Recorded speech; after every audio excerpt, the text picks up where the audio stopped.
अहम खबर आपको दें कि लकी मरवत के इलाके ततखेल के में करंट लगने से वापडा के 4 लाइनमैन जाँ बहक हो गए हैं। लकी मरवत में करंट लगने से वापडा के 4 लाइनमैन जाँ बहक हो गए हैं। चारों अफराद ट्रांसमिशन लाइन बिछा रहे थे। ग्रिड स्टेशन से बिजली बहाल हो गई। ये इंतहाई अफसोसनाक वाकया सामने आया है। लकी मरवत के इलाके ततखेल में करंट लगने से वापडा के 4 लाइनमैन जाँ बहक हो गए। तफसील जानते हैं इरफानुल्लाह से। जी इरफानुल्लाह, अपडेट कीजिएगा।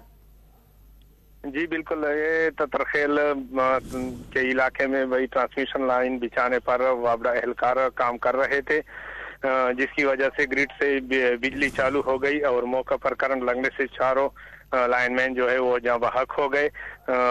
थाना पेजू पुलिस की रिपोर्ट के मुताबिक चारों एहलकार जो है वो वापडा एहलकार है। इससे पहले बताया जा रहा था कि ग्रिड पे ठेकेदार ने प्राइवेट कंपनी के टेक्नीशियन को लगाया हुआ था, जो SOPs पर अमल न करने की वजह से करंट लगने से जहाँ बहक हुए हैं। जी बहुत शुक्रिया आपका इरफानुल्लाह शाह।